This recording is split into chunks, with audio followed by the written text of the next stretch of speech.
Hello parents, मेरा नाम है डॉक्टर नीरज गुप्ता। तो हमने कल डिस्कशन शुरू किया था नॉर्मल वेरिएंट्स या तो नॉर्मल चीज़ें जो एक हेल्दी न्यूबॉर्न में हो सकती है, जो हमें लगता है कि एबनॉर्मल है, तो इनको हम एक तरीके से नॉर्मल वेरिएंट्स कह सकते हैं। तो क्या क्या नॉर्मल वेरिएंट्स न्यूबॉर्न में होते हैं, तो कल मैंने दो चीज़ें बताई थी, तो उसी को आगे कंटिन्यू करते हुए, एक तो कैपुट। कैपुट मतलब क्या रहता है, कई बच्चे जो नॉर्मल डिलीवर करते हैं उनका ये वाला हिस्सा थोड़ा सा खींचा हुआ रहता है at the time of birth या जन्म के समय पे, इसको कैपुट बोलते हैं। एक कैपुट से कई बार लोग डर जाते हैं, कई बार पेरेंट्स घबरा जाते हैं और हमसे पूछते हैं कि सर ये दिमाग बाहर तो नहीं आ गया है, इसके चलते आगे जाके कुछ दिक्कत तो नहीं होगी ना, इसके बाद बच्चे को कुछ प्रॉब्लम तो नहीं होगी ना।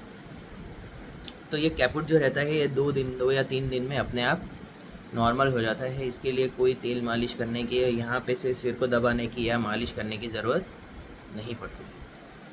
बहुत सब लोग जनरली रेकमेंड करते हैं या कहते हैं कि इसको मालिश करिए, तेल मालिश करिए, इस तरफ से दबाइए, उस तरफ से दबाइए, पर उस दबाने से कुछ ना फ़ायदा होने वाला है और ना ही नुकसान होने वाला है, तो वो हमें नहीं करना है। दूसरी एक कॉमन चीज़ जो हम कई बार पाते हैं वो है सिफेलोहिमेटोमा। सिफेलोहिमेटोमा मतलब हिमेटोमा, इन जनरल हिमेटोमा मतलब एक खून भरी गांठ। तो जनरली कई बार नॉर्मल डिलीवरी के वक्त या कई बार सीज़र के वक्त भी जो बच्चा जो रहता है वो माँ के गर्भ में से जब बाहर आता है, तब कई बार उसका सिर जो रहता है वो गर्भ के रास्ते से टकराता है, तो उसकी वजह से यहाँ पे, कई बार यहाँ पे, कई बार यहाँ पे, कई बार यहाँ पे, कई बहुत सब केसेस में हमने देखा है कि बच्चा अगर उल्टा हो, पग पायल हो या तो फिर ब्रीच डिलीवरी हो, तो उसमें पेशाब की जगह बहुत सूजी सूजी सी होती है, बहुत स्वेलिंग होती है वहाँ। तो ये सिफेलोहिमेटोमा मतलब खून के गड्ढे बन जाने वाले एक प्रोसेस या एक चीज़ रहती है जो नॉर्मली 2 से 3 महीने में अपने आप ठीक हो जाती है। तो ये सिफेलोहिमेटोमा मतलब खून जम गया। तो ये खून जो जमता है वो ब्रेन के अंदर नहीं जमता, ये ब्रेन, ये जो अपना ये हड्डी जो है, हड्डी और चमड़ी के बीच में खून जमा हो जाता है।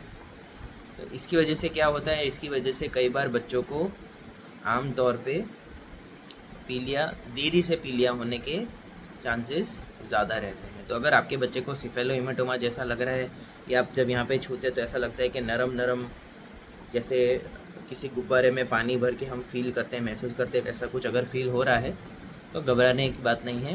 अपने बच्चे के डॉक्टर के साथ डिस्कस करना है कि क्या ये ज़्यादा है, क्या कम है।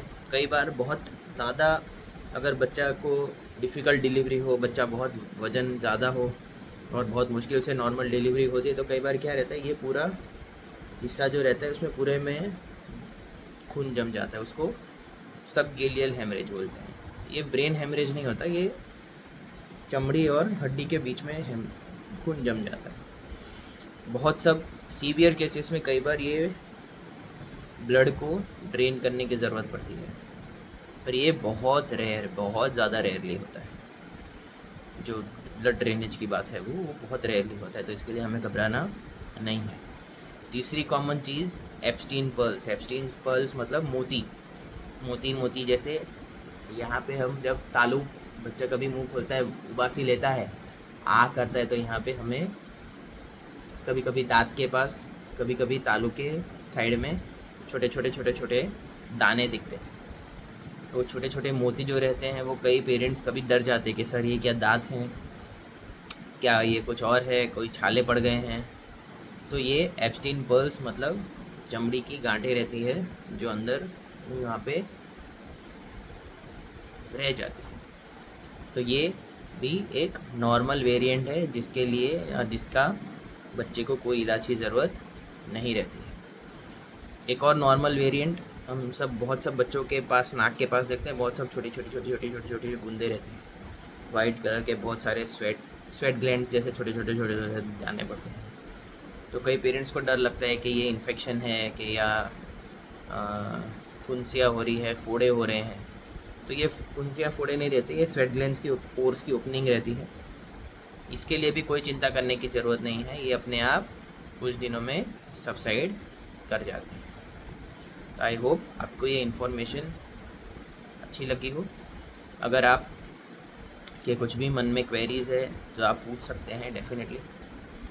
और आई होप आप अपने बच्चों के साथ अपना पेरेंटहुड एंजॉय कर रहे हैं। धन्यवाद।